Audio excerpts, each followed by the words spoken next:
Hello my friends, welcome back to my channel. Today we are going to be answering probably one of the most frequently asked questions that I receive, which is what is your hair routine, what products do you use, and what do you ask for when you go to get your hair cut? So today I will be walking you through step by step what I do for my hair routine, how I get my hair to look like this, and as I'm doing that I will also be answering a little bit more questions for you all. I asked y'all on Instagram to submit questions. Y'all asked some, so I'm going to answer them as I do my hair. Before we get into the video, I just also want to say that I shower every single day. I wash my hair every single day, and I do this routine every single day. Now I know that that is not good for you. You're not supposed to wash your hair every single day. For me personally, after the pandemic and just living in New York City, when I get home at the end of the night, I feel so gross, sweaty, disgusting that I just need to fully clean myself. I need to wash my body, I need to exfoliate, I need to wash my hair, I need to condition my hair, I need to do my hair routine. That's just personal preference for me, and it works with the hair that I have. My hair allows me to do that. Again, I know it's not good for you. I know it's not what you're supposed to do, but that's okay. I live outside of the box in every single aspect of myself anyways. I might as well live out of the box when it comes to what you're supposed to do with your hair. And if you're interested in a hair 360, stay until the end of the video. I will be doing a hair 360 of this finished look after I walk through my hair routine. I just finished filming it, but now we're gonna get into the beginning of my day. Hello, my friends. I just woke up, and I will admit to you, it is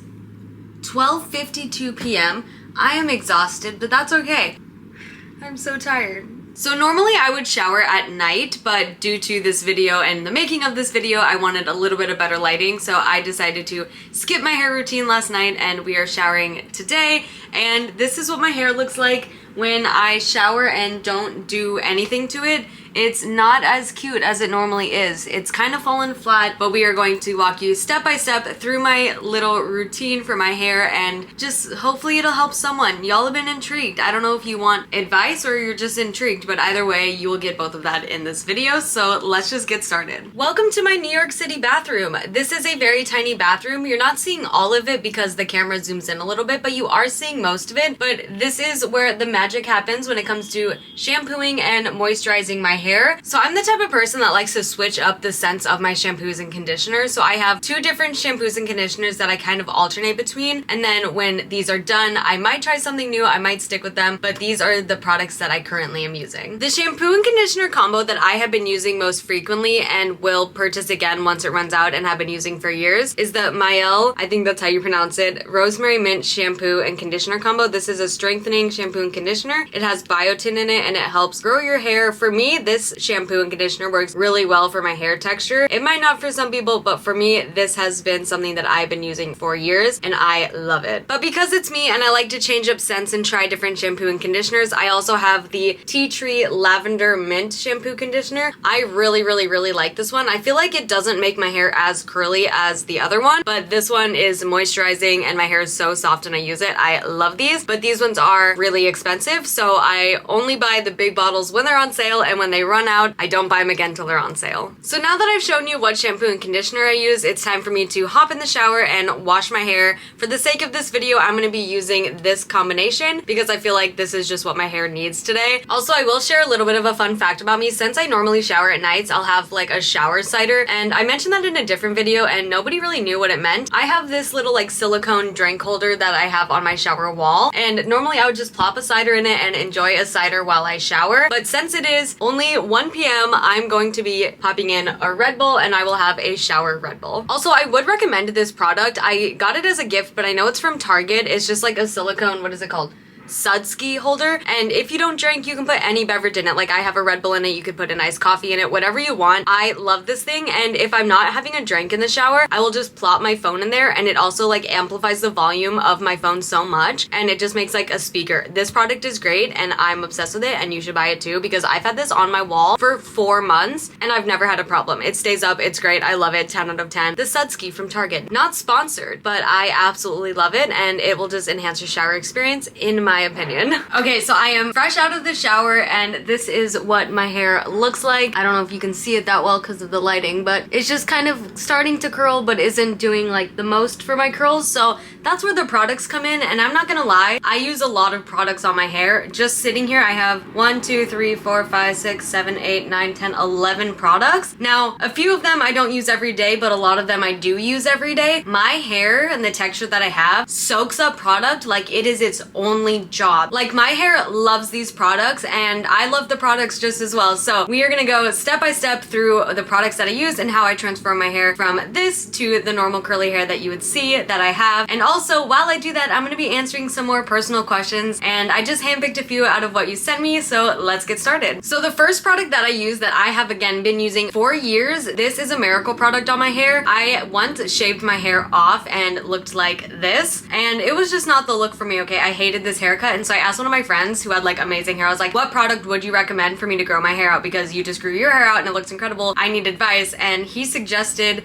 this. It's the same brand of the shampoo and conditioner that I use, but it is a scalp and hair oil. I love this. Now, some people say that you should use this before the shower, wait, and then wash it off. My hair loves this product so much that I don't even need to wash it off. My hair doesn't look oily with it, and I use quite a bit of it. This is my miracle product. I will buy this product forever. I swear on it. So for this product, I literally just take like a dropper full, and I started at my roots, and as I drag along my hair, I am like pressing it. And then with my undercut here, I'm putting a lot on because I want that to grow out so bad. And I only have a little bit left in the dropper, so I'm gonna refill it and I'm gonna add it to the back of my hair and the back of my scalp. And I'm just like literally putting this anywhere that I feel like my heart desires. Honestly, I don't really have like a method to the madness. But now that I have it all over my scalp, I just rub it in my hair like this and just kind of like make sure it gets saturated into my scalp. It also feels so good because it has mint in it and rosemary, so it like tingles. I just love that feeling. It just it like wakes my scalp up. I love it so much. So I feel like for the questions, I'm gonna answer a question for every product I use. So since I just put a product in my hair, the first question I got asked is, what are your opinions and thoughts on assigned male at birth people calling themselves lesbians? And my answer is that they are lesbians. They are lesbians. If you don't think that a person who is assigned male at birth can be a lesbian, then you are transphobic and you don't know enough about your lesbian history. Trans women were assigned male at birth. They are women. They are lesbians. Non-binary people who are assigned male at birth are non-binary. They aren't male. They aren't men. They are non-binary. And lesbian is, in my opinion, and with my history and research on the lesbian community, not just looking at definitions, is non-men loving non-men. Assigned male at birth non-binary people are not men, which makes them valid in our lesbian community. And now what I will say on this as well, on this topic, is that people on the internet, in my opinion and from what I've seen, are less accepting of people than people in real life. Like, if you were to go to a lesbian bar and you're an AMAB non-binary person, you will be accepted in that bar. I feel like the community offline is so much more accepting than the community is online. I feel like people see textbook definitions of a label and be like, you have to be this. If you're not this, then you are not valid, which I hate so much because the community is fluid. And the whole part of the LGBTQ plus community and what we've been trying to achieve is to not be judged for who we are. So why are we judging other people for using labels because you have like some weird connection to this label where you feel like you need to exclude people? Like, I hate it so much. Like, if non-binary people, AMAB or AFAB, want to be lesbians and want to label themselves as a lesbian, they are valid in being lesbian. Trans women are lesbians if that's how they identify. If they want to use that label, they are valid in using that label. I don't feel like we should be policing our own community to what they can use because of a probably straight cisgendered white man who made up that definition in the dictionary. There is so much more to our community than the textbook definitions, and my belief forever and ever and ever, nothing will change my mind, is that if you are anything but a man who is assigned male at birth, and you are a cisgendered man, and if you want to be a lesbian, you're a lesbian. I don't police our community, and I don't think you should either. Okay, so now that I've gone in with my scalp oil, the next thing I do is I put in a heat protectant on my hair, and now I have 3 different ones that I use. This one's the most expensive one, which is why I don't use it a lot, that it's a 10 Miracle product. I love this product so much, but it is very pricey, which is why I don't use it all the time. So I have this one, and then I have the Herbal Essence Heat Protector Spray, which I use this one because I like the smell of it, but I don't like the spray spray nozzle of it, I just feel like it's not as effective. And then I also have the Tresemme Keratin Smooth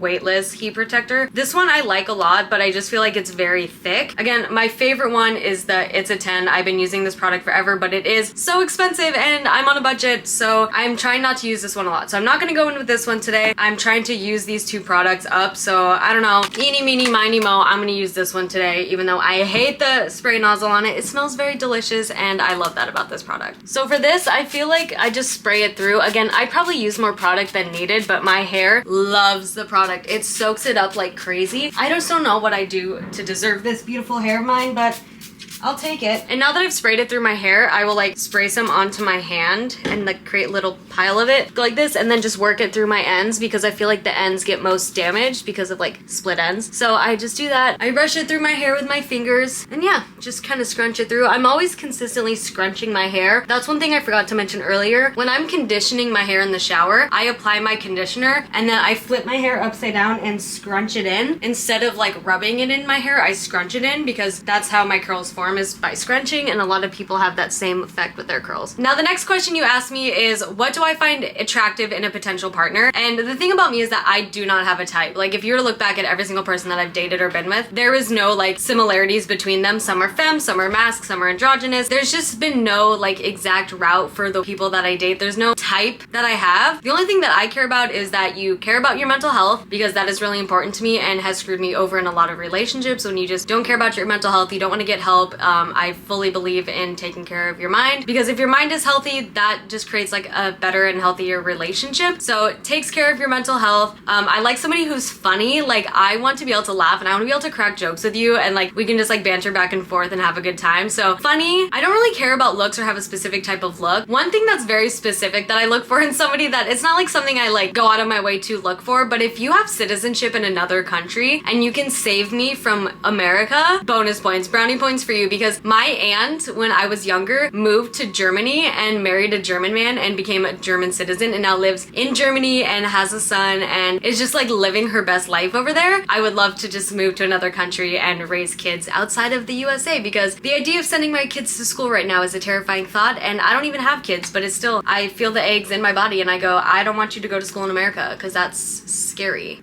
So that's something that I look for. Not really, but that would be a bonus and brownie points. Anything else that I look for? Ambitious. I want you to be able to be ambitious in your career and I want to be able to support you in your career. But yeah, other than that, looks, I don't really care. I care more about what's inside than what's on the outside. And I know like so many people say that, but it's true. If you have a beautiful heart, you are a beautiful person, in my opinion. The next two products that I use kind of go hand in hand. They're basically the same product, but I like to use them both. The first one is this Cantu Coconut Curling Cream. I love this product. I just recently started using Cantu. It is so affordable, which I love, and it works wonders with my hair. Coconut oil in my hair is just amazing, so I love using this. And then after I put in that product, I go in with, again, this same brand, this same line. I love this brand and this product line so much. The Rosemary Mint Daily Styling Cream. Both of these products together do wonders for my hair. You could probably use one and not use the other, but I love them together, so I'm gonna use them together. So for the Cantu Curling Cream, this is like what it looks like. I've used so much, but I just like literally take a scoop of it into my hand and then I rub it into my hands and put it through my hair. I use a lot of it. Again, my hair loves product. I would not recommend using this much, but this is just what works for my hair and my hair texture. I flip my hair upside down and just scrunch it through and then flip it back, do the same thing. And again, you can see it, like I probably should not be using this much product in my hair, but it's what works for me. And you know what? Everybody's hair is different. We're like snowflakes. We're all different, even though we might look the same. That felt like it came off of Pinterest, but it's okay. And now that we've gone through with that product, we're basically gonna do the same thing, but with the Rosemary Mint Styling Cream. So for this product, I use about 3 pumps of product. Again, probably more than I should be using, but it works for my hair, and that's what matters. If you're following my routine or wanting to use these products, I would start off with less product. This is how much I'm using, that's 3 pumps. And then I just do the same thing. I rub it through my hands, flip my hair, scrunch it through, and then flip it back over and scrunch it through this way. Just continuing to scrunch my hair. So now that I've absolutely saturated my hair in those 2 products, I'm gonna answer 2 questions because I use 2 products. The first question is, are you a top, bottom, or switch? And the answer is, I used to be a top, but I'm now a bottom. I know. Listen, I will switch, but I've been transformed into a bottom. And I don't want to talk about it anymore. Okay? Nothing embarrassing about being a bottom, okay? There's nothing embarrassing about it, but listen. I've been changed. The next question is next tattoo idea. And here's the thing, I have so many tattoo ideas, but for two reasons I'm not getting them right now. One is because of my job. I have a strict uniform code and certain tattoos that I want I can't get. Like I would love a neck tattoo, like little line work, like a little cursive word, or like something up my neck, going from my shoulder up my neck. I don't really know, but I want a lot of things that I can't have due to my job. And also because I'm on a budget. I've been spending a little bit too much money and the holiday season is coming up and I need to buy people Christmas presents, so I'm on a budget. But there are so many tattoo ideas that I want. I want to finish up my sleeve. I want to add more around, but honestly, when it comes to like specifics of what I want, I don't know. There is something that I really want to do. So I've been going to the same tattoo artist since 2021 and I love him and I trust him with my life, and he knows my tattoo style so well because he's done like 75% of my tattoos. I want him to come up with a tattoo design without telling me what it is, and he gets to pick the design and the placement, and then I go in and he puts the stencil on and that's my tattoo. I just feel like I have that trust with him, and it would also be a really fun story, and it's something that he wants to do, it's something that I want to do. So that is a tattoo idea that I want to get. We just kind of have to plan it out. I guess you could say that that's my next tattoo idea. I'm not sure when I'll get it, but I really want to do that. The next two products that I don't use every day, but I use enough to show them in this video. I'll use them today because why not? The first one is Hair Biology Thickening Treatment. I love this so much. I use this on parts of my hair that aren't as thick as other parts, and right now while I'm growing out my undercut, that's basically where I use it, is like right here, and then right back here on the side of my head I have like an area that just needs help. So I'll just spray it on the specific areas that I need and rub it through, and then I'll do the same on this side, just kind of focusing on that undercut I'm growing out and rub it through that part of my hair. The next product is Not Your Mother's Beach Babe Sea Salt Spray. I love a sea salt spray, so I'll just spray it through very generously. And then again, just kind of scrunch it through my hair. At this point, I'm never like brushing or rubbing anything through my hair because I'm trying to keep the integrity of my curls. So we're just scrunching it through all around until it's fully saturated into my hair, which I think it is. So there we go, 2 more products done, and now I have 2 more questions to answer. Somebody asked me, do I want to get married? The answer is yes, yes, yes, yes, yes, yes. I've always loved the idea of getting married. I have no preference on like a wedding or what I'd wear or what ring, but love is like just the thing that keeps me going. So yes, absolutely 110%. And then somebody asked me, how did I get over my ex? So if you don't know, I had a relationship that lasted like a year and a half, I think, and it was very publicly online. I showed her all over my TikToks. We broke up, and honestly, I was over that relationship before it ended. There was a lot that went into the breakup that I won't ever share online, just out of sake of keeping it private and between us. But there was a lot that happened in the months before we broke up that kind of caused me to distance myself, and I was also trapped in the relationship for, again, so many reasons that I won't share, but I was trapped but also felt distance and kind of like already let go of that relationship and was just trying to end it. It was very toxic towards the end. It wasn't great. It wasn't healthy. We were fighting a lot, and again, that's just why social media is fake, because online it seemed great and lovely and nothing was wrong, but in reality it was very toxic. It was very unhealthy and I wasn't happy. So when we eventually broke up, I just felt free. I felt free to explore my gender, which I talked about in my last video. I felt free in terms of I could now choose my own future without having a future forced onto me of where I should move, what I should do, what my career should be, who I should be. And it was actually really easy, which is horrible because again, I was still grieving that person. I like cried for a day, but after I cried for the day, I realized that there were so many more positive things to the breakup than there were negative things, and it allowed me to get over it really quickly. Most of my relationships have been toxic towards the end of it, and it's been horrible, and that is something that I reflect on and I learn from, but that has kind of caused my breakups to be a little bit easier. I remember like my first heartbreak was so horrible. Like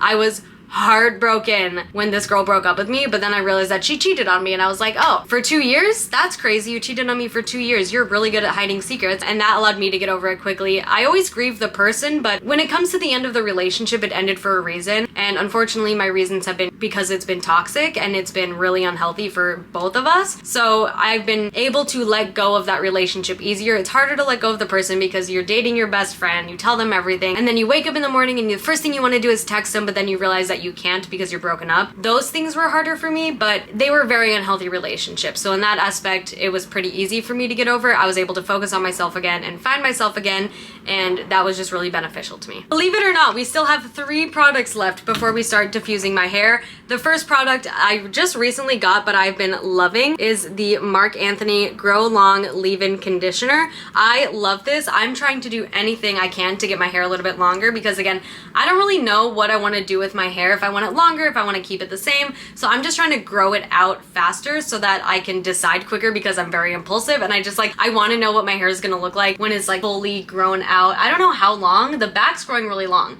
but I want this front part to kind of like meet up with the back part and be all the same length. So we're gonna go in with this, and again, I just spray it around. There's really no method to my madness. I just make sure that it gets saturated throughout my hair, and then I just do the same thing that you've seen me do over and over and over again, and that's scrunch it through my hair. And then I go in with a curl defining mousse. This mousse is not my favorite. I don't love this. I bought it because I wanted to try something new. Usually I use the OGX coconut curl mousse.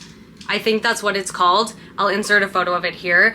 This is my all-time favorite mousse. This is my favorite mousse of all time. I love this mousse, and I'm just trying to use this one up so I can go back and buy the OGX one. This one just doesn't work as well with my hair. I gave it a shot. It just didn't work for me, and that's okay. We learn and we move on, and we sometimes go back to our favorite products. So I just put about like 4 to 5 little squirts of the mousse into my hand, rub it in, flip my hair, and scrunch. Now this part, when I do the mousse, I'm like really focusing on scrunching my hair because this is where it starts to get serious. This is where the curls start to actually define and form, and we just scrunch it through, focusing on parts that need it most, like my bangs and the back of my hair. Once I feel like I've gone through enough and scrunched it and I feel like it's done its job, I go in with the Not Your Mother's Frizz Control Curl Talk Sculpting Gel. I love this brand. I love this gel. I love the scent of this gel. I love what this gel does for my hair. Every other gel that I have tried has made my hair like shiny, and like every gel that I've used has literally just hardened my curls, have made them look super greasy because of the shine, and this does not do that. I love this product. I would recommend this product so much. I love it. I can use so much of it and it still doesn't make my hair what other gels would do, which I don't like the effect of. It's like same with hairspray. Sometimes hairspray really just like molds your hair. I don't like that look, so I go in with like a generous amount of this gel,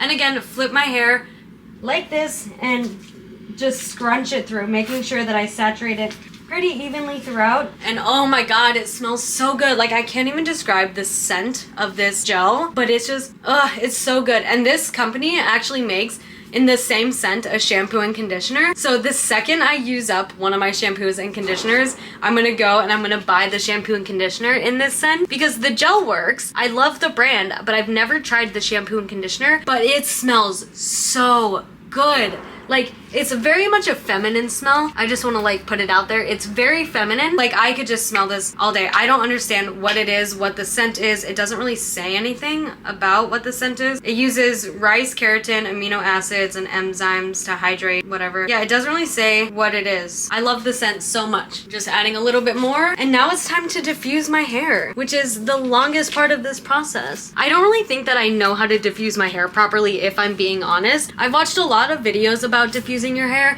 and it depends on like your curl type, what kind of like diffuser you have, the texture of your hair. There's so many different ways that go into like how to diffuse correctly. I really don't think there's any correct way to diffuse. I think it's just what your hair prefers, in my opinion. But again, I can only speak for the curls that I have. This is the blow dryer that I use. It's by Conair. I don't love it. I bought it when I was on a budget, and I wish that the diffusing area had like a deeper bowl to it so that it was easier to diffuse and dry my hair. I wouldn't recommend this blow dryer if I'm being honest, but it does the job. So if you're on a budget, it works, but if you have a little bit more to spend on a blow dryer, I would invest. I want to look on Black Friday for like a better blow dryer that's one, healthier for my hair, and two, has a better diffusing bowl for my hair, but this is what I've used. It does the job, so I'll use it, but I just feel like I could find something a little bit better for my hair. So I always, for the setting, keep it on the warm setting. I know people like to diffuse their hair with the cool setting. That just doesn't work good for me with my hair, and I'm impatient, so I like it to be dried faster. I don't use the hot one because I feel like that would fry my hair, so I do warm and then I do a high speed. And I don't really have super long of hair, so I just scrunch my hair and like set it into the bowl. I know people like will go around their hair first like this to dry it. I'm impatient, I don't do that, but I just like scrunch it, I set it into the bowl, and I start diffusing.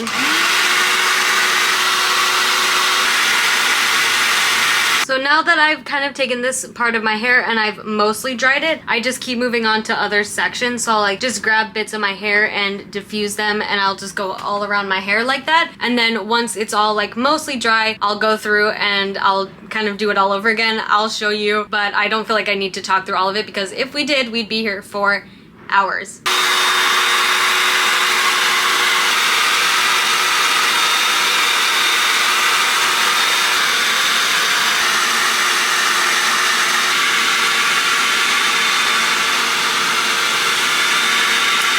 Okay, so this is what my curls look like right when I am done blow drying it. It's not fully dried yet, but it's close enough, and honestly, I just can't stand the heat of the blow dryer any longer, mostly because I'm in this sweater, but I feel cute in it, so I don't want to change. But this is what it's looking like. As you can see, the curls are a lot tighter than they were when I first started this video and woke up, and I'm loving them so far. So now we're just gonna wait for it to cool down a little bit and kind of settle, and then I will get into how I style it for the day. But I also realized that I missed a couple of questions, so we're gonna answer the questions for the products that I used. The first one is, how do you deal with having a period being non-binary? And the answer to that is, I don't have my period anymore because I take birth control, which actually reminds me I haven't taken it today, so hold on, just give me a second. This is my favorite thing in the world. I do take a hormonal birth control because it does help me with my PCOS and my PMDD and everything else that I have wrong with my period, but I just take a birth control every day, and it is a continuous birth control. I got prescribed continuous so that I don't have my period. I haven't had my period since April of 2023. So almost 2 years, and it's been the most amazing thing for me. Some people who are non-binary and AFAB and don't want to have a period, it might be an option for you that you can look into. For me personally, I take the hormonal one, which does boost my estrogen levels, so it does give me a little bit more feminine features. Since I was born with a high level of testosterone, it kind of just balances out my hormone levels. But for me, I don't really care about that part. It doesn't matter to me, but it does help me not have a period, which I love, love, love, love, love, because it made me so dysphoric when I was having a period, and it just like, it wasn't helpful at all with all of the PCOS, endometriosis, PMDD, like my gender dysphoria, all of it combined was just horrible for me. So I do take hormonal birth control continuously, and I love it. Now the next question is from Becoming Finn on Instagram. I see your comments all the time. You are one of like my biggest supporters, and I'm so thankful for you and your support for me. It means the world. I just thought I'd let you know that. But you know me so well because you said fuck, marry, kill Demi Lovato, Fletcher, Royal, and the Serpent. Now, if you don't know me, those are like my 3 favorite artists. I love them all so much. I've been a fan of Demi Lovato since I was 3 years old. I'm now 27, so that is a long time. Royal and the Serpent and I have met multiple times. I love Royal so, so, so much. Fletcher I've met as well. She's incredible. But for the case of fuck, marry, kill for the 3 of them, I'm going to fuck Royal and the Serpent. I'm going to marry Demi Lovato, and unfortunately, I'm going to have to kill Fletcher. I would die to marry Demi Lovato. Demi Lovato's very happy with Jutes, and I'm happy for them. Royal and the Serpent, I'd fuck you, 100%. And Fletcher, unfortunately, that means you gotta go. I don't want to do that, but for the sake of it, you gotta go, Fletcher. Somebody else asked me, how do you deal with difficult and hardcore dysphoria? And honestly, it's through my outfit. So when I'm feeling really dysphoric, it's usually because of what I'm wearing. Like what I'm wearing / outside influences on me. So people like misgendering me or calling me different names, calling me ma'am, lady, whatever it is, that can cause dysphoria. So for me, I have like a safety outfit that I wear, which is a white t-shirt, dad jeans, and my New Balance shoes. because if it's colder out, I'll wear like a heavy knit sweater, and that is just an outfit that I can put on no matter how I'm feeling, and it'll make me feel better. So my suggestion for you is that if you deal with constant dysphoria, find a safety outfit. For you, that might mean a binder or trans tape with a certain shirt or pants or shoe or whatever aesthetic you want to feel. Go through your wardrobe and find a specific outfit that you can call your safety outfit, that if you are feeling dysphoric in an outfit or throughout the day, you know that you can put on that outfit and it'll make you feel better. For me, that's been really helpful. It might not work for other people, but for me, having a safety outfit literally changed the game for me. So now that my hair is mostly dry, still parts of it are wet, but I don't mind that. If you want to wait for it to dry all the way through, that's your journey. It's not mine. But now that it's like this, I'm going to go through with a hairspray and hairspray it. But first, I'm going to figure out my part. So my hair will part either in the middle or to one of the other sides. I kind of figure out what it's doing naturally. So right now it's looking like it's trying to part over to the side. So I'm gonna do that. And this is what it normally does, is it likes to part towards my right side of my face. So I just go through and kind of adjust it like this. And it doesn't matter, like you can see the parts all like messed up. I don't really care. I don't want like a perfect part. I feel like with curly hair, it can be hard to even just get a perfect part, but I just part it the way that it's going. And for me today, that looks like this, and it usually looks like this every day. And then I just go in with a hairspray. I just use this one because it's cheap, Instant Freeze hairspray. I like it, hasn't proven me wrong yet. So I just go through and I hairspray it, and then I flip my hair down, hairspray the back, and then flip it up. And I use a lot because I'm about to go to work and my job is very physical. So we use a lot, and we just continue to scrunch it through, play with it, making sure that the curls are curling. And this like helps define my curls. I can't explain it, but it does. It's like hairspray, but it really helps define the curls. I love this hairspray. See, you can already tell there's like a bit more volume to it. So I love it. And yeah, this is pretty much what it looks like when it's done. And you kind of just like play with it, figure out how you want to style it. For me, hair seems to want to go back and to the side, not front to the side. Sometimes it goes front to the side and it's really cute, but it doesn't look like that's the journey for me today. Since I normally shower at night, when I go to bed and then I wake up, my hair can either be still super curly just how it was the night before, or it can be semi-flat depending on how I sleep and how I move in my sleep. So that kind of depends which product I use the next day. So typically when I wake up, I'm not showering and doing my whole routine. I'm just putting a product into my hair. So I will, depending again on what my hair looks like, go in with a different product. Does that make sense? Let's just explain it this way, okay? If my hair is flat when I wake up, if it's like the curls didn't really hold, I will go in with my Cantu Comeback Curl Next Day Curl Revitalizer. I feel like this product works really well at taking my flat hair to be curly again, and I love it so much. This is again super affordable. I love Cantu for their price point and what they can do for my hair. So if my hair is super flat and I need to like really refreshen the curls, I'll go in with this product. If my hair is kind of like in the middle, or like it's going throughout the day and it just kind of flattens out in specific areas, I'll go in with the Carol's Daughter Hair Milk. I've been using this product for years. It used to be my only next day curl revitalizer that I use, but now I pretty much only use this if my hair just really needs just something, not something big and heavy, but just something to bring it back to life. Like this is good to use throughout the day if my hair flattens. But if I wake up and for some lucky reason my hair is still exactly how it was the night before, I slept in one position and my hair isn't super crazy, then all I will do is go in with the TeaTree Lavender Mint Curl Refresh Foam. This is the same brand as the shampoo and conditioner I use. I love this brand so much. It just is a little bit pricier, but if my hair wakes up and it looks nice, I'll just go in with this just to give it a little bit of help in the morning. Now we're gonna do a hair 360 because you always ask for that. Also, y'all ask how I get my hair cut. What do I ask for when I go and get my hair cut? The answer is I cut my own hair. So I don't know how to answer that for you. I apologize. I've had people show their barbers or like their hairdressers photos of me, and if you want to do that, go for it. Go ahead. I don't really care. You can use that as an inspiration if you want to. So now it's time for the hair 360, and I find these videos so awkward. Like I don't know how to do a hair 360. I feel like I'm just gonna sit here in silence, but this is my hair. This is the side of it. I am so awkward. This is the back. Hopefully you can see it. This is what it looks like. And then this is the side with it parted to that side of my head. And again, underneath I have an undercut that goes kind of back in this area here, just this chunk on both sides that I am growing out. Watching that back, I'm honestly so proud of what the back of my hair looks like. That is so curly. I rarely look at the back of my head, but I'm impressed by that. I impressed myself. Like, good job, Sade. But yeah, that's my hair routine. That's what I do to get my hair looking like this. I hoped it helped. I hope you were intrigued. I hope you maybe learned something. And if you just found this enjoyable for entertainment, I hope you found it enjoyable for entertainment. I hope that you have a wonderful rest of your day or night whenever you're watching this, and I love you so much. I am literally sweating! I should not have blow dried my hair in this sweater. Oh my god. I need more Red Bull.